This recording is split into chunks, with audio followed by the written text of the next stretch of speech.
Salam, salam kasih damai dan sejahtera. Tuhan memberkati, menyertai dan melindungi. Salve, mari kita buka kegiatan pertemuan 3 dengan berdoa.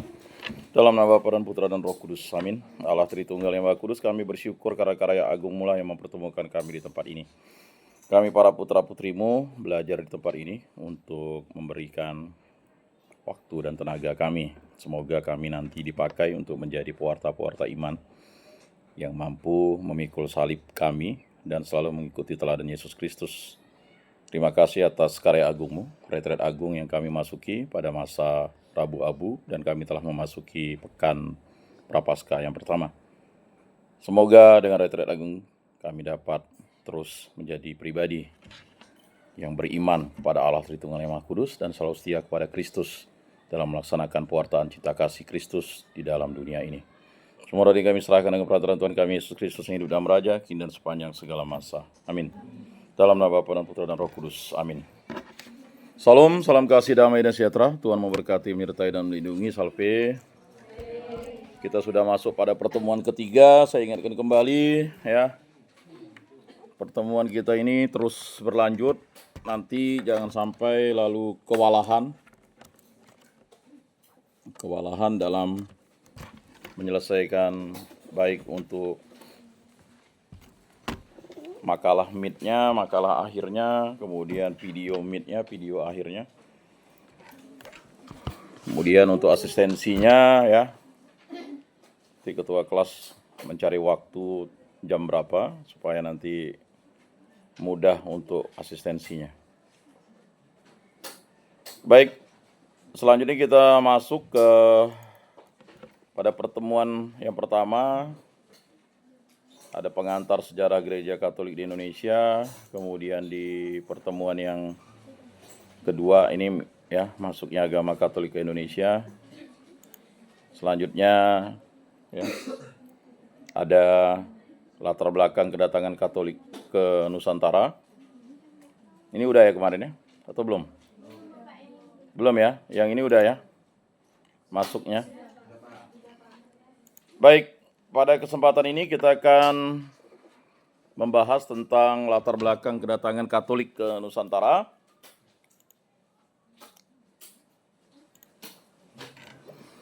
Nah, masuknya agama Katolik ke Nusantara tidak terlepas dari ekspansi kolonial ya. Kolonial Eropa, terutama oleh bangsa Portugis pada awal abad ke-16. Nah, itu dia. Kemudian terdapat beberapa faktor utama yang melatar belakangi kedatangan Katolik ke wilayah ini. Ya, yang pertama, motivasi kedatangan bangsa Eropa. Pada abad ke-15 dan 16, bangsa Eropa melakukan penjelajahan samudera untuk mencari jalur perdagangan baru. Ada 3 motif utama dalam ekspedisi mereka yang dikenal dengan istilah 3G atau 3G. Ya, jadi pada zaman itu 3G sudah ada ya. Yang pertama gold, kekayaan. Mereka mencari rempah-rempah yang sangat berharga di Eropa. Ya, karena dulu rempah itu lebih mahal daripada harga emas. Ya. Kemudian ada yang disebut yang kedua glory, kemuliaan. Mereka ingin memperluas kekuasaan dan kejayaan bangsa mereka. Jadi karena di Eropa mereka sudah tidak bisa lagi memperluas wilayah kekuasaannya, harus mencari daerah dunia ketiga, ya, atau daerah Asia, Afrika, ya, atau mungkin daerah-daerah lainnya yang bisa dikembangkan, atau di Amerika, ya. Jadi ada 3, benua Asia, benua Amerika, benua ya Afrika. Kemudian juga ada benua Australia dan Selandia Baru ya. Jadi karena Eropa waktu itu sudah sangat berkembang abad ke-15 dan 16. Kemudian ada gospel, penyebaran agama. Mereka membawa misi penyebaran agama Katolik yang didukung oleh Gereja Katolik di Eropa. Ya, jadi ada 3 hal itu. Nah, mengapa ya agama Katolik ya dibawa? Karena memang waktu itu negara Portugis dan Spanyol atau kerajaan Portugal dan Spanyol itu adalah kerajaan Katolik, dipimpin oleh raja yang Katolik. Kemudian pada tahun 1494 perjanjian Tordesillas antara Spanyol dan Portugal membagi 2 wilayah. Spanyol mendapatkan hak atas wilayah barat Amerika. Jadi wilayah Spanyol itu di Amerika. Makanya tidak heran di sana itu Ya, bahasa-bahasa mereka adalah bahasa-bahasa Spanyol ya. Baik Amerika Tengah, Amerika ya Selatan. Ya. Kemudian ada Portugal mendapatkan hak atas wilayah timur termasuk Asia dan Nusantara. Nah itu. Dua negara ini bertetangga, maka mereka buat perjanjian. Sebagai akibat dari perjanjian ini, Portugis menjadi bangsa Eropa pertama yang tiba di Nusantara. Jadi bangsa Eropa pertama yang tiba di Nusantara itu adalah bangsa Portugis. Ya. Jadi itu catatan sejarah, membawa serta para misionaris Katolik. Karena mereka Katolik, bawa misionaris Katolik. Sama seperti yang saya jelaskan kemarin.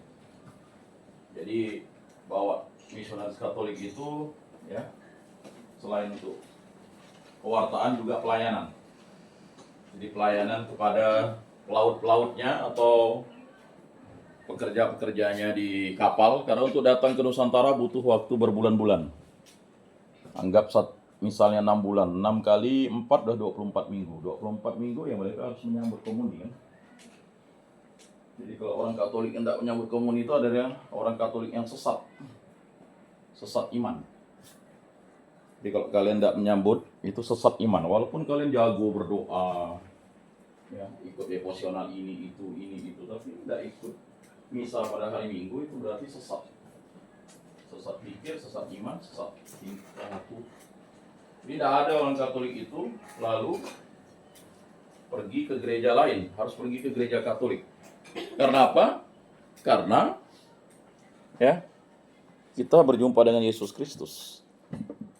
Apalagi kalian katekis nih.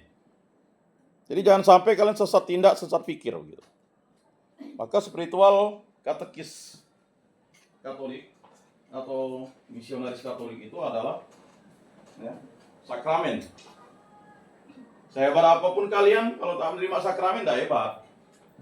Sesat lah. Ya. Jadi sakramen baptis itu menandakan kita bahwa kita layak untuk mendapatkan ya kan, sakramen-sakramen yang lainnya. Kalau kita berdosa ada sakramen pertobatan. Ya. Kalau kita misalnya sakit, ada sakramen pengharapan orang sakit. Lalu kita ada diberikan utusan bagi pribadi yang mewartakan iman secara dewasa, sakramen penguatan atau krisma. Lalu sakramen yang memelihara hidup kita adalah Yesus Kristus sendiri, sakramen Ekaristi. Jadi jangan ada dari antara kita para katekis itu tidak hadir pada hari Minggu, itu minimal. Sebenarnya diusahakan setiap hari untuk menyambut tubuh dan darah Kristus, berjumpa dengan Yesus Kristus. Apalagi kalian pula yang menjadi penyesatnya, tidak perlu datang ke gereja, wah. Ya kan? Oh, itu bahaya. Minimal menerima sakramen kerinduan, walaupun setengah. Kalau memang tidak ada pastor. Karena yang bisa menyelenggarakan itu adalah imam. Makanya imam dibawa oleh ya misi-misi dagang Katolik ini. Tujuannya adalah sekaligus pewartaan iman, melayani orang-orang Katolik di situ. Jadi jelas ya. Jadi saya tidak bisa mentolerir kalau anak Sekolah Tinggi Agama Katolik Negeri Pontianak ini tidak datang ke gereja. Bagusnya dikasih E saja, mau mata kuliah apapun. Kalau saya. Apalagi kalau misalnya benar, saya tidak lulus kan, biar ngulang ya. Apalagi kalau moral. Kalau saya kejam lah. Tapi kejam tujuannya kan untuk mendidik supaya dia itu nyaman, tidak nyantai di kos, tidak ke gereja dari Jumat. Ya. Kalau orang itu tidak dihajar dan diajar, lihat bangsa Israel, dihajar dan diajar Tuhan. Supaya apa? Supaya dia tetap setia kepada Allah. Jadi kalau ada mahasiswa Katolik yang tak ke gereja hari Minggu, kok bisa diluluskan dia punya sakramentologinya? Berarti tidak percaya sakramen lah dia. Begitu. Tidak percaya sakramen baptisnya, tidak percaya sakramen krismanya, tidak percaya sakramen Ekaristi, inisiasi Katolik. Ketiga tuh. Sakramentologinya A. Tidak datang ke gereja hari Minggu. Bukan karena sakit, bukan karena tidak dapat. Memang ada orang daerah-daerah khusus itu tak bisa sakit, ya kan? Sakit didatangi oleh imam kok. Kalau di rumah sakit Antonius dikasih sakramen, kayak gitu. Jadi camkan ya. Kalian masih semester 4, kalau ada yang enggak ke gereja tuh, ya udahlah, potong ya tangannya, penggal ya kakinya, cungkil matanya. Loh, apa kata Yesus? Jika itu menyesatkan kamu, gara-gara game online, lupa ke gereja. Enggak laki-laki, perempuan lah. Percuma ya IP-nya ya, 3, gitu. Apalah artinya nilai kalau tidak bisa mendidik moral. Moral anak bangsa, bukan mendidik moral bangsat. Bangsat namanya itu. Mahasiswa Katolik, sekolah tinggi agama Katolik. Hari Jumat, tidak datang ke gereja. Datang ke kelas. Lapor. Supaya dididik. Dan pula ketua kelasnya pula tidak datang. Kelasnya? Tidak jelas. Mau sebakul kalian terima sakramen kalau kalian tak percaya itu tubuh dan darah Kristus. Ya kan?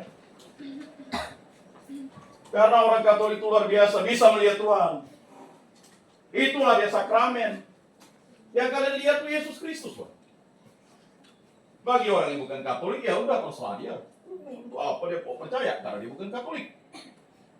Kalau kita yang Katolik tak percaya, ya udah sesat lagi. Tolol, bodoh, celaka, bangsat, sangsut. Banyaklah tuh bahasa kitab suci itu kan. Bahasanya, ngeri itu bahasa kitab suci itu diperhalus ya oleh pakar kitab suci. Bangsat kau, ya kan? Dulu Tuhan Allah ngiring kau, ya kan? Waktu kau nyusu, kau dikasih susu oleh Tuhan Allah. Sekarang apa? Kau jadi bangsat sana penyembah berhala. Nah itu coba kau baca. Oke, baca kitab suci. Bahasa kitab suci itu adalah bahasa cinta dan bahasa kutukan. Orang yang melanggar cinta berarti mengutuk dirinya untuk tidak bersama Allah. Orang yang tidak mau bersama Allah siap dibinasakan. Itu. Nah, kejadian banyak. Makanya ya perlu yang namanya penguatan kembali sebagai katekis. Jadi kalau tak terima sakramen Ekaristi pada hari Minggu, waduh, terlalu. Potong tangannya, penggal kakinya, cungkil matanya. Ya, kan kalian kan mau mendidik orang beriman. Mendidik orang beriman, kita lah dulu beriman. Jangan kita yang bangsat, kita yang teler, kita yang mabok, kita yang jadi ini. Inilah konsekuensi semester 4. Kalau kita belajar tuh, semester 4 itu udah berada di tengah-tengah. Nggak ke bawah, nggak ke atas. Kalau ke bawah berarti udah DO. Kalau ke atas berarti ya kan udah mau nyusun skripsi. Udah ada yang ngambil mata kuliah semester 6 kan? Kawannya. Karena udah ke atas, udah siap-siap tuh. Nah, ini penting untuk kalian. Jadi nggak ada urusan lagi kalian mau degil-degil nakal-nakal sini. Ini bukan itu ya. Nah, begitu juga dengan ini. Ya, sejarah gereja ingin mengatakan bahwa misionaris Katolik ini harus menggunakan, hendaknya kamu cerdik seperti ular, tulus seperti merpati, untuk bisa datang ke tanah-tanah misi yang jauh.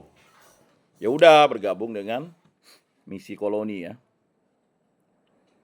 Nah, selanjutnya ya, peran Portugis dalam penyebaran Katolik di Nusantara. Jadi perannya itu sangat strategis bangsa Portugis itu. Jadi kita jangan mengecil artikan bangsa Portugis itu ya.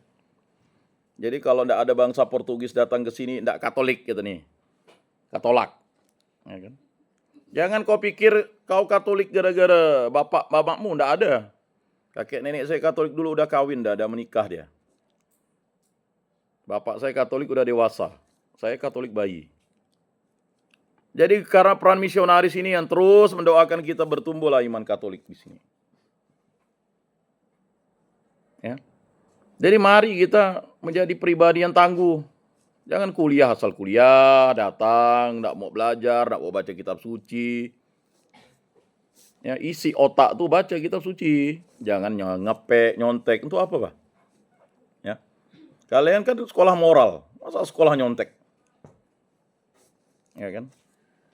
Berapa IPK? 3,7, 3,8, 3,9 tak bermoral misalnya. Ya kan percuma. Nilai bagus tetapi tak moral ya, itu tadi. Moral bagus, nilainya rendah, agak bahaya. Susah cari kerja nanti, tapi ya harus berimbang. Nah ini maksudnya ya, mengapa misionaris datang ke Nusantara. Pada tahun 1511, Portugis menaklukkan Malaka yang merupakan pusat perdagangan di Asia Tenggara. Jadi 1511 itu Portugis menaklukkan Malaka, jadi kekalahan Malaka itu membuat bangsa Portugis itu datang ke Nusantara. Dari Malaka mereka mulai menjelajahi wilayah timur untuk mencari sumber rempah-rempah, terutama ke Maluku. Mengapa mereka ya tidak ke wilayah barat misalnya, ke arah Kalimantan Barat? Ya karena memang tidak terdengar adanya rakyat-rakyat atau rempah-rempah yang ada di Kalbar misalnya, atau di Kalimantan. Ya, atau mungkin sangat berbahaya misi ke Kalimantan. Pulaunya berkabut, tidak bisa nampak oleh pelayaran. Tapi kalau ke arah timur itu jelas, karena dia akan menyusuri daerah timur itu. Jadi jangan pikir kalian mereka datang itu udah pakai mesin, tidak. Ya, mereka pakai layar. Jadi menggunakan ya angin, mata angin. Dalam ekspansinya, Portugis juga membawa misionaris Katolik yang bertugas menyebarkan agama di daerah-daerah yang mereka kuasai. Ya. Jadi sebenarnya bangsa Portugis ini membawa misionaris Katolik yang sudah menjadi Katolik. Yang sudah menjadi Katolik ya. Karena memang ada misi-misi sebelumnya. Misi menggunakan mungkin ya kapal-kapal kecil dan sampai di Nusantara. Cuman misionaris yang sudah melayani di situ meninggal dunia. Karena ingat, apalah artinya Katolik itu tanpa imam? Imam itu, gereja Katolik tanpa imam itu tidak bisa. Gereja Katolik itu harus ada imam. Karena gereja Katolik itu ya berlandaskan ajaran Yesus Kristus yang satu kudus, Katolik dan Apostolik, dan harus ada imam itu. Kita kalau menikah tidak ada imam berarti kita berjinah. Tidak sakramental perkawinan kita. Jadi imam itu mutlak ada. Makanya doakan juga ada yang mau menjadi imam untuk mengkonsekrat menjadi altar Kristus untuk menampilkan Yesus Kristus setiap minggu yang kita lihat. Setiap hari malah. Bagi yang misa harian. Apalagi bacaan hari ini kan luar biasa nih. Jadi saudara-saudari yang terkasih dalam Yesus Kristus, sadarilah itu. Bahwa sakramen Ekaristi itu menjadi puncak dari segala puncak iman kita. Puncak ajaran cinta kasih itu. Ya kan, karena ajaran cinta kasih itu adalah Yesus Kristus. Aku adalah jalan kebenaran dan hidup. Nah di situ. Maka misionaris itu datang ke Nusantara itu adalah untuk mewartakan Yesus Kristus. Ya pastilah orang dibaptis dan menerima sakramen. Ketika orang dibaptis lalu tak dilayani, ya, kemudian dia perkawinan yang mungkin perkawinan adat, tidak perkawinan gereja, perkawinan sakramen, kan hambar dia. Itu yang dimaksud bagaimana ya garam itu kalau asinnya hilang. Kan susah. Nah, makanya penting untuk memahami itu. Lalu dukungan dari gereja Katolik di Eropa. Jadi ada dukungan gereja Katolik di Eropa. Karena gereja di Eropa itu sudah cukup lama, ya kurang lebih 1500 tahun. Maka gereja Katolik Roma ya pada abad ke-16 berusaha memperluas pengaruhnya ke luar Eropa, terutama setelah reformasi Protestan yang menantang otoritasnya. Jadi Protestan itu menentang otoritas gereja Katolik. Nah itu. Jadi kalau misalnya ada dialog iman, saya katakan hati-hati kalian kalau mau melakukan yang namanya itu ya. Ada 3 hal itu yang kita laksanakan sebagai orang Katolik itu adalah dialog iman, bukan diskusi iman. Iman itu tidak bisa didiskusikan. Dialog bisa, diskusi tak bisa. Kalau kalian diskusi pasti debat muaranya ujungnya. Dialog. Maka gereja Katolik itu menekankan dialog, bukan diskusi. Kalau diskusi apa lagi yang mau didiskusikan? Diskusi tentang sakramen, udah jelas kita. Diskusi tentang Yesus sebagai Tuhan, udah enggak bisa lagi. Dogma kita ya udah jelas itu. Enggak percaya Yesus sebagai Tuhan. Jangan jadi orang Katolik. Sebenarnya iman tuh bisa diuji dengan apa? Ya kita tidak ke gereja tuh tidak beriman namanya, kurang beriman. Ya memang tidak beriman, jadi berdosa gitu. Orang beriman itu kan jelas dia harus menerima sakramen. Ya, boy, 2. Rajin enggak kok gereja? Rajin apa? Rajin ke gereja. Nyambut enggak? Oh, menyambut. Kalau ke gereja hanya parkir, hanya cari cewek, ke gereja hanya itu simpatisan. Karena begini ya, rumusannya jelas tuh. Mungkin kaliannya kurang kali militansinya tuh terhadap sakramental loh ya. Kalau kita tak ke gereja 1 minggu, itu harus menerima sakramen tobat loh waktu mau menerima sakramen Ekaristi sebelumnya. Kita nih yang bangsat nyelonong, nggak datang ke gereja langsung gitu nyambut. Maka akhirnya nggak menjadi berkat seutuhnya bagi kita. Kita tidak menerima Yesus utuh karena kita tidak mengakui kesalahan dan dosa kita. Itu. Makanya dalam retret agung 40 hari ini kita dihimbau untuk bertobat. Bertobatlah dan percayalah kepada Injil. Saya udah katakan kalian ini harusnya udah selesai baca kitab suci dari semester 1. Ini udah semester 4. 365 hari 1 tahun. Ini udah mau masuk. Masa sih enggak selesai, enggak hatam baca kitab sucinya. Injil, Matius, Markus, Lukas, Yohanes sudah bolak-balik kali udah berapa kali. Tapi kalau enggak mau diikuti ya memang agak sulit. Kan Senin, pagi, sore, malam baca. Apa bah susahnya baca? Tinggal baca. Kalau dulu susah. Enggak diterjemahkan kitab suci. Sekarang kan tinggal baca, di HP pun ada. Mau bohong? Enggak mungkin. Karena kita yang bangsat. Karena HP itu ada tuh. Tinggal download. Ya kan? Enggak ada duit, Pak. Enggak bisa beli kitab suci. Emangnya enggak kok download di situ di HP? Katolik dan sebagainya. Selesai dah baca kitab suci itu. Nilai plus tuh. Memang kita tidak ditekankan wajib membaca kitab suci. Tetapi kalian katekis seharusnya baca itu buku iman. Kata kalian sumber ya kan, ajaran Katolik itu ada 3, kitab suci, tradisi gereja, magisterium. Ada memang gereja-gereja tidak mau percaya dengan tradisi dan magisterium, itu urusan dia. Tapi dia buat juga aturan gereja sendiri. Itu namanya apa kalau ya? Coba cari di kitab suci, betul enggak Yesus suruh kita ke gereja hari Minggu? Coba yang bacalah Injil, Matius, Markus, Lukas, Yohanes itu ada enggak? Dasarnya dari mana tuh? Jangan senyum-senyum. Kalian kan udah semester 4. Mengapa dasarnya kita harus ke gereja hari Minggu? Sampai tidur dia nih. Nanti nangis. Mengantuk. Iya, ngapa? Punya istri. Punya suami. Tidur jam berapa? Kalau saya wajar melayani istri saya. Meluk istri saya wajar. Kok meluk apa? Meluk guling. Iya enggak? Masa masih ngantuk? Aduh. Hari gini masih ngantuk. Minumlah banyak-banyak. Nah, silakanlah. Susah kalau udah punya suami ini.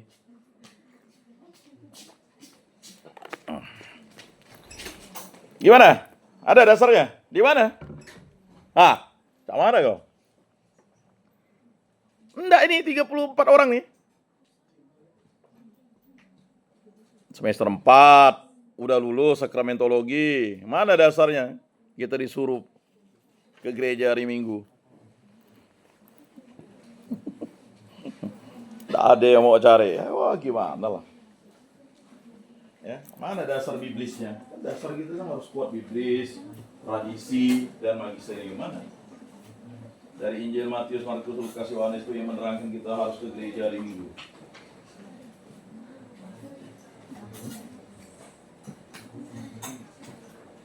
Itu PR 1 minggu kalian di kelas ini ya. Minum loh. Yang nggak boleh itu aktifkan HP, matikan. Tahu? Boy, matikan boy. Dari saya tidak bawa Pak. Ya, ini tidak ada kitab suci. Kok ulang? Apa kata ulangan?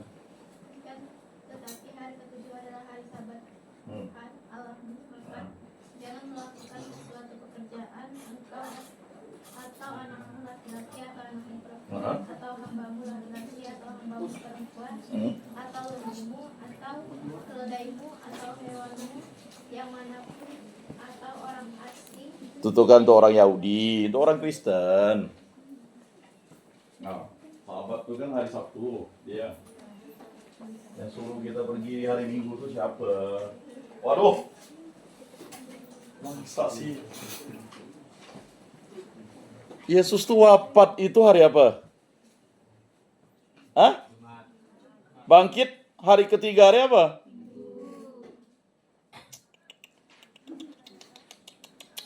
Ya karena itu Paskah itulah makanya kita wajib ke gereja, kita datang ke gereja itu untuk merayakan misteri agung yang luar biasa yang diungkapkan kepada kita melalui Yesus Kristus yang bangkit pada hari ketiga. Itu dasarnya sangat kuat. Injil Matius, Markus, Lukas, Yohanes mencatatnya. Kalau hari Jumat itu hari Yesus, 3 hari selanjutnya hari apa? Jumat, Sabtu, Minggu. Bukan Senin. Kok ngitungnya salah? Karena hari Jumat, Sabtu, Minggu kan? Makanya ditetapkan hari Minggu itu sebagai hari yang kudus. Wajib merayakan misteri agung. Ini kita rayakan tuh apa tuh? Pengorbanan Yesus di kayu salib dan ya kan karena darahnya, karena dia menyelamatkan ya kan umat manusia itu. Waduh, masa gak bisa jawab sih? Hah? Sampai diturunkanlah jadi 5 perintah gereja. Rayakanlah hari raya yang disamakan dengan hari Minggu. Hadapilah misa pada hari Minggu dan pada hari raya yang diwajibkan. Itu 5 perintah gerejanya, itu turunan ya. Apalagi 10 perintah Allah. Ya kan? Aku Allah Tuhanmu. Yang pertama, jangan memuja berhala, berbaktilah padaku saja dan cintailah aku lebih dari segala sesuatu. Makanya Yesus kurban cinta. Yang kedua, jangan menyebut nama Tuhan Allahmu tidak dengan hormat. Di mana kita wajib menghormati Tuhan Allah itu? Ya kan, dengan sepantas dan selayaknya. Kenapa kita jawab sudah sepantas dan selayaknya? Kan sering kan? Kalian bukan sering. Setiap kali bisa kan kita jawab gitu kan? Hah? Gawat-gawat nih. Ini jawaban anak, harusnya anak komuni pertama dijawabnya. Ya? Itu dasar biblisnya. Biblis itu Bible, bukan dasar iblis. Wah itu ada tuh iblis, bukan. Biblis, Bible, dasar kitab sucinya, Alkitabiahnya. Ya? Bacalah Injil Matius, Markus, Lukas, Yohanes tuh. Ya. Yesus itu bangkit hari keberapa? Makanya perayaan ya. Apa kata Rasul Paulus? Hah? Jika Yesus tidak wafat di kayu salib dan bangkit pada hari ketiga, sia-sialah iman kita. Ngapain kita ke gereja? Nah itu dia. Jelas ya? Allah maklumi. Ya. Jadi perlu yang namanya diskusi. Kalau kita sih ya. Jadi orang itu ingin dialog, oke, tapi tetap akan terjadi diskusi dan debat. Nah, kalau itu udah jelas. Itu ajarannya jelas. Ya kan? Nanti ada orang bilang, wah ini gara-gara dirubah hari. Ya kan? Oh, kalau Sabat itu orang Yahudi ya Sabtu tuh Sabat. Dia pakai dasar ulangan ya, hari ke-7. Kalau pakai hari ke-7 nanti lain lah. Ya enggak? Dasar itu mas. Tidak bisa digoyahkan lagi. Maka kita sebagai orang Kristen merayakan hari raya yang disamakan dengan hari Minggu itu. Hari Minggu itu adalah hari raya. Makanya kita sudah masuk ke hari Minggu. Makanya disebut hari Minggu biasa. Bukan kata biasa. Biasa itu normal maksudnya. Paham ya? Itu adalah hari raya. Ya. Karena ada umat yang Kristen juga tidak hari Minggu. Ada. Gereja Advent itu hari Sabtu. Ya itu urusan dia. Ya. Tapi bagi kita orang Katolik udah wajib tuh hari Minggu ke gereja. Dan hari Minggu itu dihitung Mulai dari malam minggu sampai minggu malam tuh. Jelas di situ kan? Udah, dapat Injilnya. Lengkap. Ya lengkap lah. Dapat di Matius, Markus, Lukas, Yohanes. Yesus, mana ketua kelas begini aja, enggak dibukanya. Gimana tadi enggak jawab? Waduh, ini moral fundamentalnya gimana nih, Bu? Moral teologalnya. Kapan belajar moral fundamental, moral teologal? Enggak dikasih. Paling moral dekalog. Paham ya? Aduh, susah benar gak kita itu. Ini kalau ujian komprehensif dengan saya, semua kalian nih. Tahu komprehensif? Ya kan? Face to face dengan saya itu. Tapi waktunya bisa lama lah. Ujian komprehensif. Makanya dulu tuh katekis tuh mesti hendak cerdik seperti ular tulus seperti merpati. Makanya itulah yang jadi dasar kita yang kuat supaya kita wajib merayakan hari Minggu itu sebagai hari kebangkitan Tuhan Yesus Kristus. Sambut tubuh Tuhan pada masa Paskah. Jelas? Bisa jawab? Bisa jawab. Mengapa mereka pergi ke ini? Apakah akibat perintah Yesus mereka ini mewartakan ajaran Katolik ke Nusantara? Selain firman dan sabda Yesus, karena dia mewartakan ini karena itu tadi. Yesus telah bangkit pada hari ketiga tadi itu. Itu dasarnya yang paling kuat. Maka Rasul Paulus itu dianggap rasul yang jaya itu karena dia sia-sialah iman kita.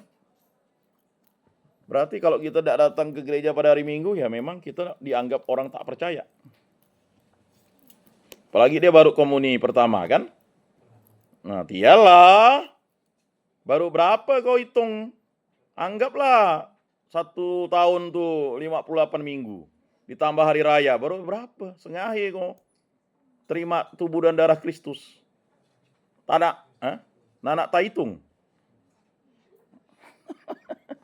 Paling Jumat di sini. Jumat masih malas-malas kok. Ini berat nih sejarah gereja dikaitkan dengan spiritualitas ya.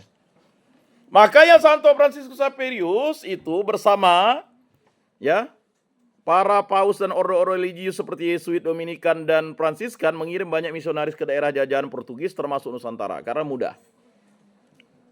Makanya mewartakan ajaran Kristus di kampung kita lebih mudah ketimbang jangan sampai kampung kita tuh lalu hilang Katoliknya gara-gara kita tidak mau mewartakan. Pulang kampung bukan mau mimpin ibadat, diam-diam aja.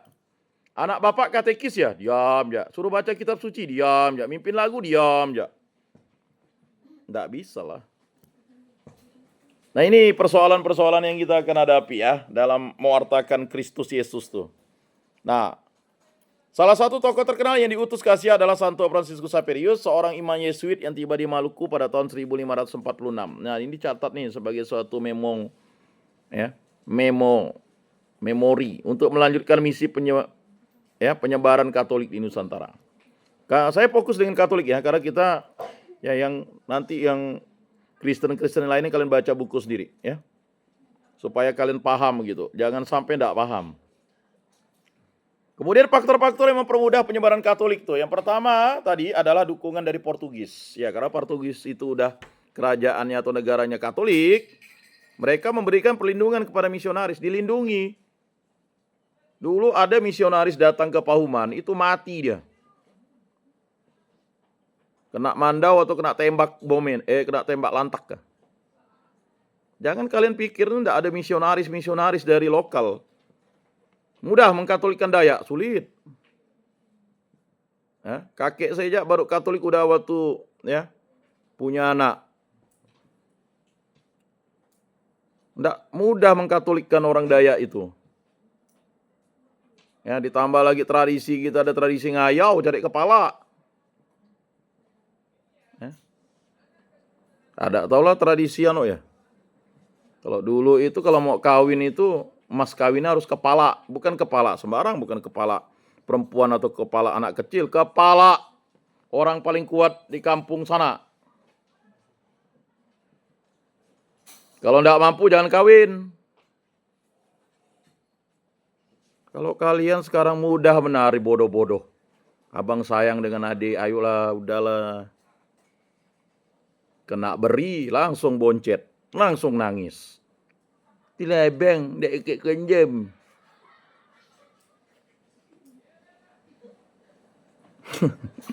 Loh, misionaris kalian sekarang itu kan mewartakan ajaran iman dan moral kepada kawan kalian sendiri, kan betul kan? Hah? Kau nih pacaran di kamar, baga-baga kau. Kau gunting siapa yang ngawini kau? Kuliah agama lagi, mengingatkan. Kau nih baga-baga benar gak mau pakai narkoba, narik kolor bapak. Hah? Anak ngerokok baga-baga, ya memang begitulah. Pewartaan kalian sekarang adalah pewartaan yang kontekstual. Bukan lagi pewartaan yang sifatnya ya, tapi memang yang sifatnya langsung ingat. Nah ini didatangkan, ngapa misionaris perlu capek-capek ngapain lah? Orang pribumi disuruh Katolik. Ya kan ngapain lah. Orang Dayak disuruh Katolik itu untuk apa sih? Kita lebih enak aja nyebarkan ajaran Katolik di Eropa aja kan. Datang dudung dia manis ya. Enggak begitu. Enggak begitu kawan. Kamu kuliah agama ini bukan hanya untuk dapat nilai. Kalian kuliah agama itu untuk mewartakan cita kasih dan mengingatkan diri sendiri dan orang lain. Ini dosa loh, ini salah loh. Pacaran dengan suami orang dosa.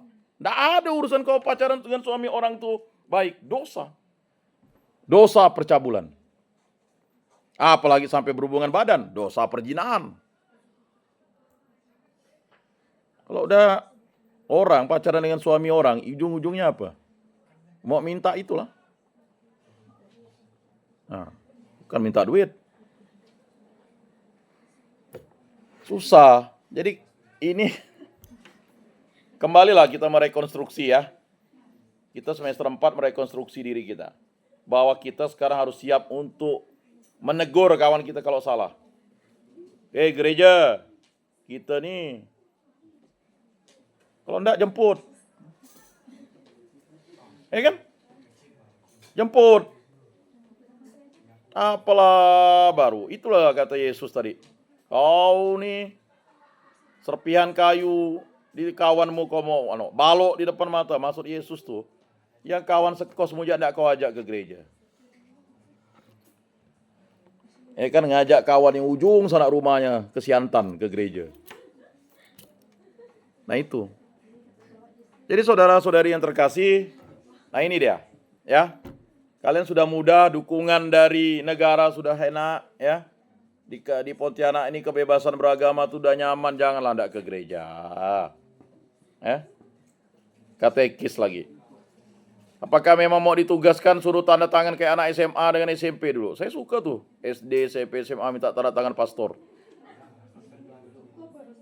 Memang kayaknya anak ini mau diperlukan lagi. Karena memang game online, ya, medsos tuh udah meracuni otak kita supaya kita tidak berkembang iman kita.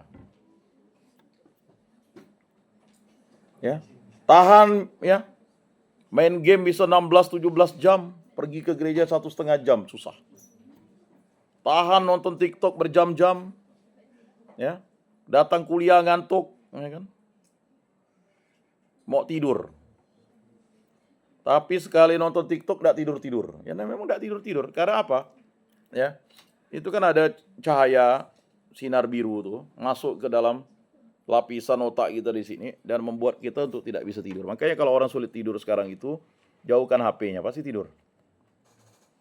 Karena dia punya gelombang, ya, ada gelombang apa tuh? Ya, beta, gamma dan sebagainya. Ya radiasi udah dari dulu radiasi. Ya, itu udah sangat itu ya. Kalau itu saja ditaruh untuk yang laki-laki, taruh aja HP di sini selama 1 bulan. Yakin dan dijamin, pasti impoten, enggak bisa apa-apa. Karena memang ya Bukan apa, itu menghidupkan sesuatu, dia hidup tuh. HP dari jarak jauh kan, getarannya tuh. Nah ini, maka perlu kita untuk kembali melihat sejarah ini sebagai ini, ya, sebagai bentuk kesadaran kita sebagai misionaris.